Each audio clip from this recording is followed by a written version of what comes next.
Okay, this is Stephen Janis reporting for the Real News Network in Baltimore City, Maryland. There's been a tent city outside of Baltimore City Hall for almost a week, and it's been controversial. The mayor's been trying to get rid of it. Now the tents are coming up, and we're going to find out why. The tents were put here to call attention to the fact that the city has not been taking care of its homeless. So the controversy still lingers on, and we talk to people about why they're doing what they're doing and what's going to happen. The individuals, the residents of Tent City, pretty much negotiated a solution that would benefit street homeless individuals, 55 of them, to go to a common location for assessment and intake properly, other than on the Tent City. So they'll be able to find permanent housing? Is that what this is about? Yes. The plan is working on permanent housing, which that's something that we will be working on, getting permanent housing for the individuals. So what's going to happen to the tents that are here now? The tents with us. To where? The tents will be going to Pentahughes or Pentahughes? Pentahughes Elementary School. I'm very proud that somebody came in and stepped in and took over this situation. I'm pleased to say that myself and other women and children that have been out here for a while are being placed today somewhere, and everyone else is also being placed. I also am happy. Yes, I'm very happy because I came out here crying. My first day, I made boo-hoo crying, and now it's actually something being done and taking place for people that don't have no one to advocate for them. You know what I mean? Mm-hmm. It started off as bringing awareness to the homeless population, and it ended up being a safe haven for the women who get raped out at night in downtown Baltimore. There's nobody down here to tell their story, you know what I mean? So we at least stayed on the ground until we can get a place that they can be protected at night. So explain that a little bit. You're saying that women came here because of sexual assaults that were happening throughout the city? Women out here can tell you of being raped and left for dead behind dumpsters downtown Baltimore, in the back of these alleys, in the back of these streets, and they scared to report them, and they're scared of the police.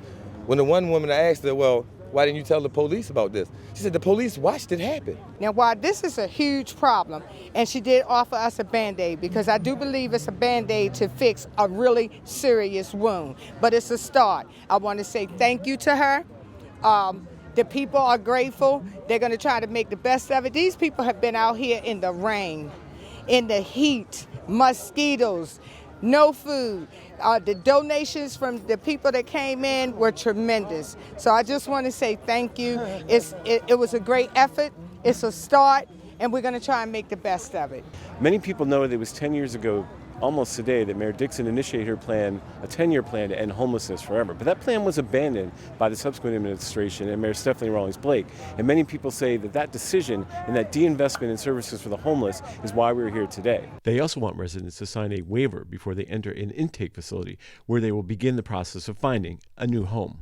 There I see people sleeping on curbs, even about the arena, even down by the harbor, on the storefronts, on the curbs, man. They just drop and go to sleep because they don't have nowhere to go sleep, even though they got shelters in here and it be closed, so people can't go to get a bed.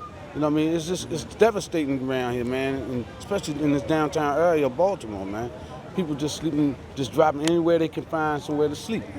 I mean, I've been to MBQ, I've been to the councilman's office, and as of now, I haven't got anything done. You know, all I got is something called a locator, something that I don't even know what it is. You know what I mean? So it's a locator, what does that help you locate houses that are available? You know what I mean? I'm not sure exactly what it is. I'm still in the process of finding out what it is because I'm going to so many places trying to get help. You know what I mean? Because they say, you know what I mean, that they don't want crime to happen, but when you got thousands and thousands of people on the streets homeless, I mean, what do you expect? For now, 55 people are supposed to get housing vouchers or put in some sort of affordable housing by the mayor. But the Real News will continue to follow this story to see what happens. This is Stephen Janis from the Real News, reporting from Baltimore City, Maryland.